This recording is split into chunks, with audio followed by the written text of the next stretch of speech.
Hello, everyone. I'm Jason. I pastor a church in Walnut Creek, California, and this is Rethink Religion.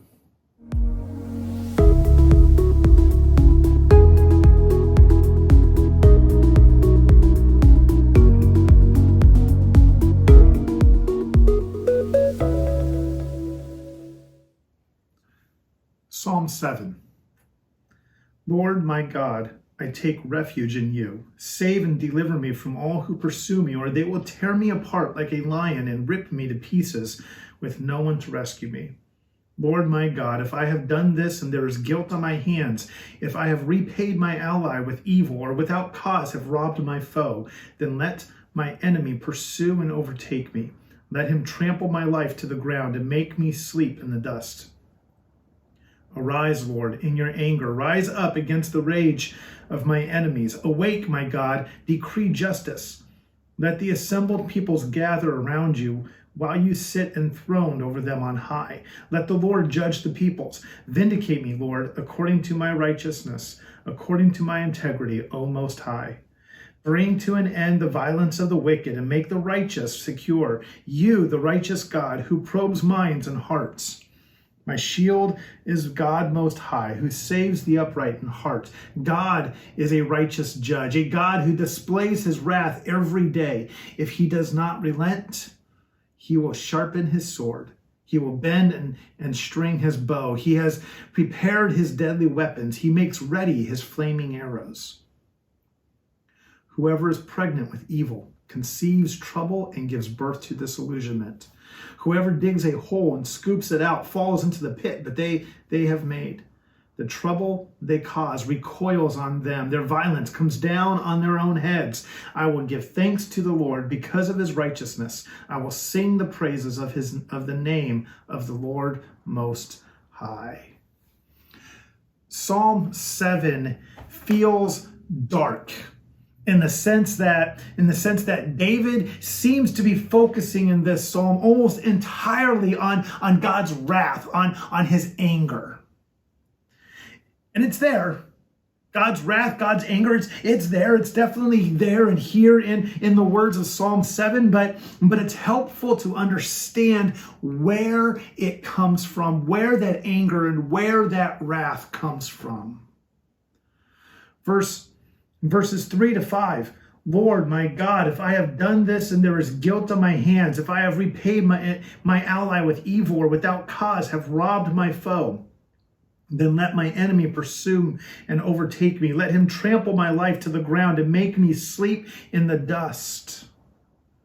David is speaking of his own possible guilt, of the guilt that he himself has because of his own personal wrongdoing.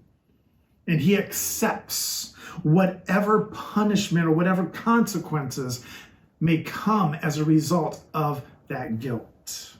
Verse 6. In verse 6, we see a word, the key word there in verse 6, I think, is the word justice. Awake, my God, decree justice.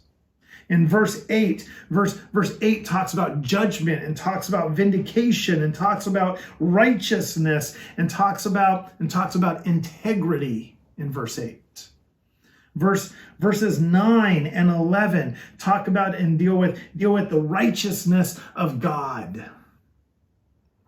Verses 14-16 here in Psalm 7 now start to lay out and talk about sort of what we might say are the natural consequences of a person's actions. If people do bad things, then bad things should happen to those people.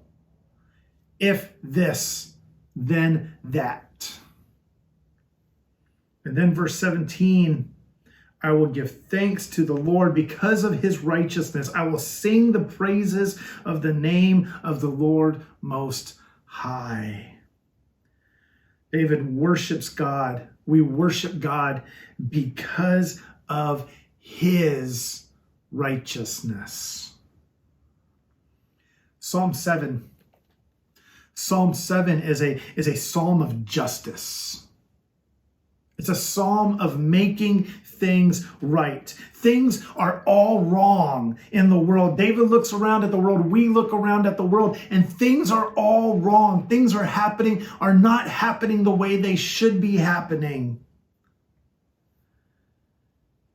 And something needs to do something about it. God, things are wrong. Do something, God. Do something about the wrong things.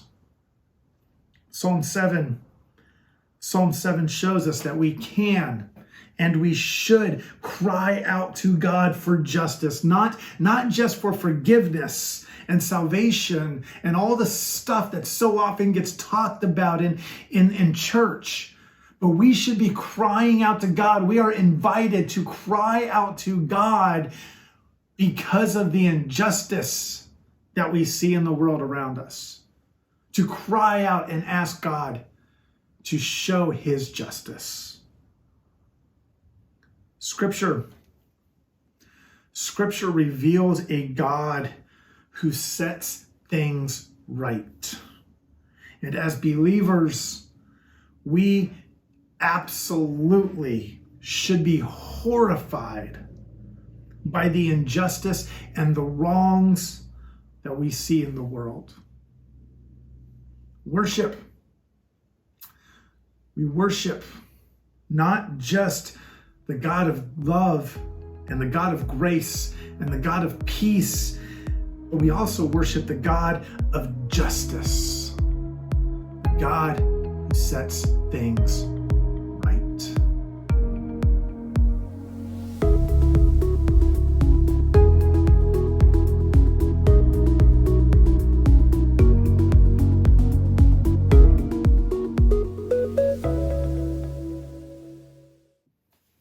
Hey everyone, did you find this episode of Rethink Religion to be encouraging, uplifting, or inspiring for you today, or helpful for you today? If so, make sure you hit subscribe so you don't miss out on another episode. Thanks.